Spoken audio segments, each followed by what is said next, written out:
दुनिया में महायुद्ध का अलार्म बज गया है। नीला आसमान काला हो गया है। हमास ने इजराइल पर इतने रॉकेट दागे हैं कि सब धुआं धुआं हो गया है। यह इजराइल के खिलाफ बीते एक दशक में सबसे बड़ा हमला है, क्योंकि यह पहली बार है जब इजराइल जमीन से, आसमान से और समंदर से दुश्मन का सामना कर रहा है।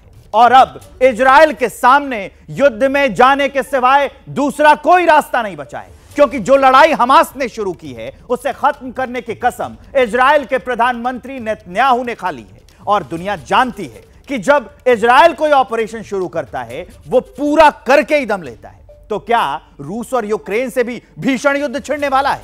क्योंकि धरती का बढ़ता तापमान बता रहा है अगले 24 घंटों में कुछ बहुत बड़ा होने वाला है।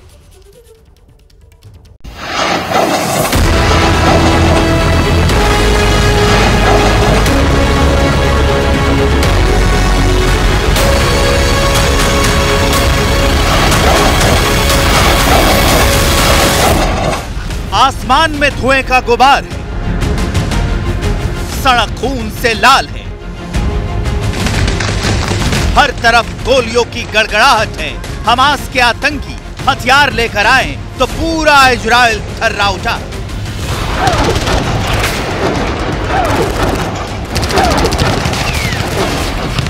आसमान से हजारों रॉकेट बरस रहे थे। सड़क पर आतंकी AK-47 लेकर खूनी खेल खेल रहे थे।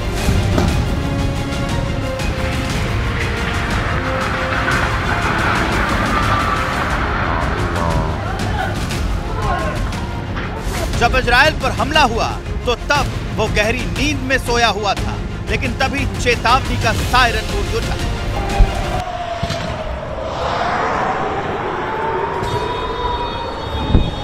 सबसे पहला हमला गाजा पट्टी से हुआ। हमास ने इतने रॉकेट छोड़े कि आसमान से अग्निवर्षा होने लगी।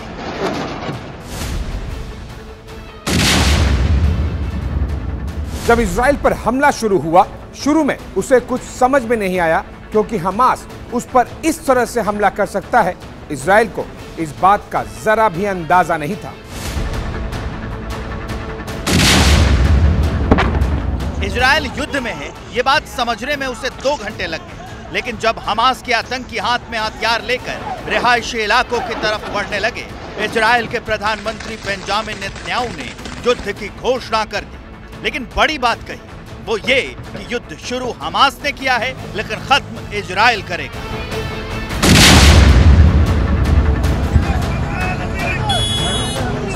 אזרחי ישראל, אנחנו במלחמה, לא במבצע, לא בסבבים, במלחמה. הבוקר חמאס פתח במתקפת פתע רצחנית נגד מדינת ישראל ונגד אזרחיה. אנחנו בתוך זה משעות הבוקר המוקדמות. כינסתי את ראשי מערכת הביטחון, הנחיתי קודם כל לטהר את היישובים מהמחבלים שחדרו פנימה. הפעולה הזאת מתבצעת בשעות הללו.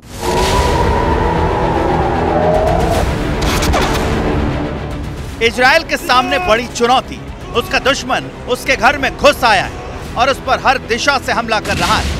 हमास ने इजराइल पर 7000 रॉकेट बरसाने का दावा किया है। साथ ही फिलिस्तीन के नागरिकों से अपील की है कि वो जहां हैं वहीं से लड़ाई में हिस्सा लें, यानी ये लड़ाई लंबी चलने वाली है। अब सवाल ये है कि क्या रूस और यूक्रेन से भी बड़ा युद्ध शुरू होने वाला है, क्योंकि इस मुश्किल घड़ी में भारत ने इजराइल के साथ खड़े होने का ऐलान कर दिया है। इजराइल भारत का दोस्त है। इजराइल हर मुश्किल घड़ी में भारत का साथ देता रहा है। अब इजराइल मुश्किल में है तो भारत ने इस मुश्किल घड़ी में इजराइल का साथ देने का ऐलान कर दिया है। अब तक हुए हमले में इजराइल के कई नागरिक मारे जा चुके हैं। वहीं आतंकियों ने इजराइल के कई सैनिकों को बंदी बना रखा है, जिसमें सेना के एक बड़े कमांडर के बंधक बनाए जाने की खबर है। यानी पूरा इजराइल रणभूमि में तब्दील हो गया है, क्योंकि आसमान से सिर्फ रॉकेट ही नहीं, पैराग्लाइडिंग के जरिए भी आतंकी रिहायशी इलाकों पर गोलियों से निशाना लगा रहे हैं।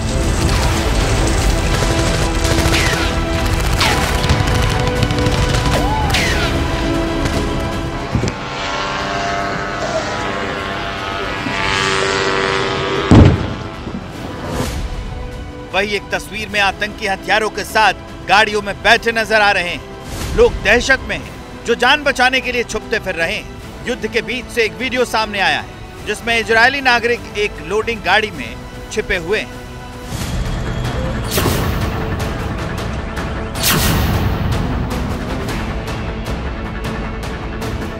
इजरायल ने हमास के रॉकेट हमलों से निपटने के लिए ऑपरेशन आयरन स्वॉर्ड्स लॉन्च किया है। इजरायली डिफेंस फोर्सेस के मुताबिक ये गाजा स्ट्रिप पर ऑपरेशन की नई कड़ी है।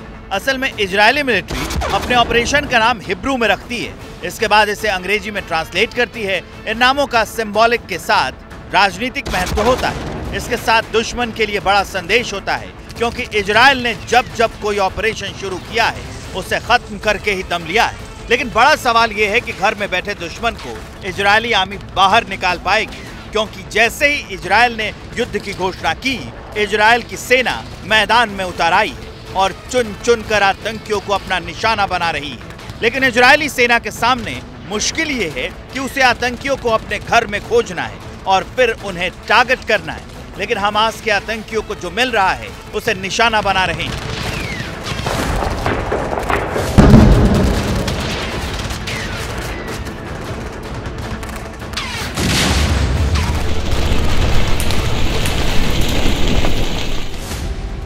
दरअसल ये सब इतनी तेजी से हुआ कि इजरायल को संभलने तक का वक्त नहीं मिला। सुबह 9:30 बजे हमला हुआ। पहले हमास ने 20 मिनट तक रॉकेट दागे। इजरायल खुद को रॉकेट से बचाता, उससे पहले हथियार बंद आतंकी शहर में घुस चुके थे। लेकिन हमास का ये आतंकी हमला इजरायल के खुफिया तंत्र के लिए बड़ी नाकामी माना जा रहा है, क्योंकि इजरायल के पास मिडिल ईस्ट में घरेलू और बाहरी दोनों तरह का आधुनिक खुफिया नेटवर्क है।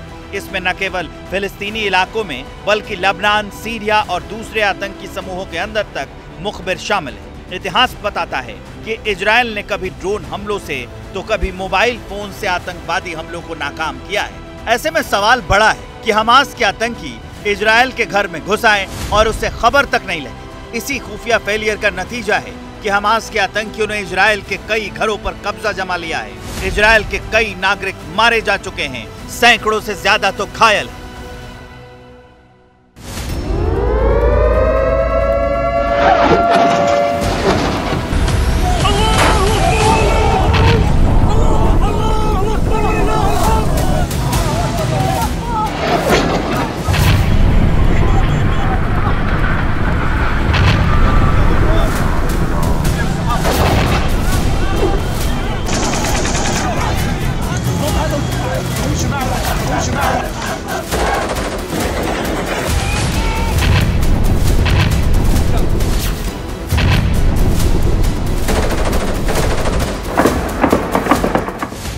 इस बीच हमास के अल कासम ब्रिगेड ने अपने ऑपरेशन अल अक्सा फ्लड के दौरान कई इजरायली सैनिकों को पकड़ने का दावा किया है।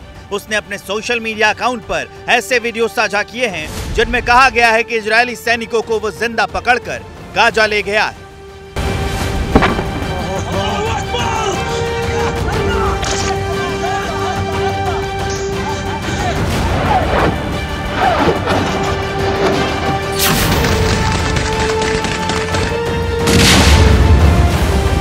हालांकि इसमें कोई शक नहीं है कि जो लड़ाई हमास ने शुरू की है उसे इजरायल खत्म करेगा, क्योंकि जब जब इजरायल युद्ध के मैदान में उतरा है दुश्मन को खत्म करके ही लौटा है। लेकिन इजरायल के इतिहास में पहली बार हुआ है कि उसे अपने घर में इस तरह खूनी जंग का सामना करना पड़ा है।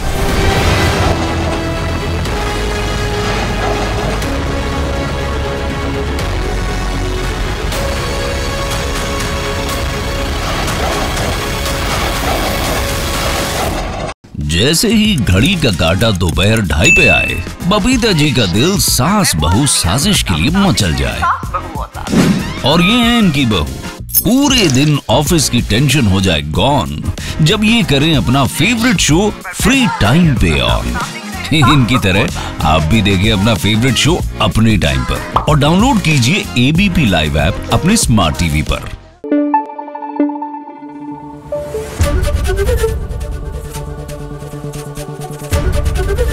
एबीपी न्यूज आपको रखे आगे।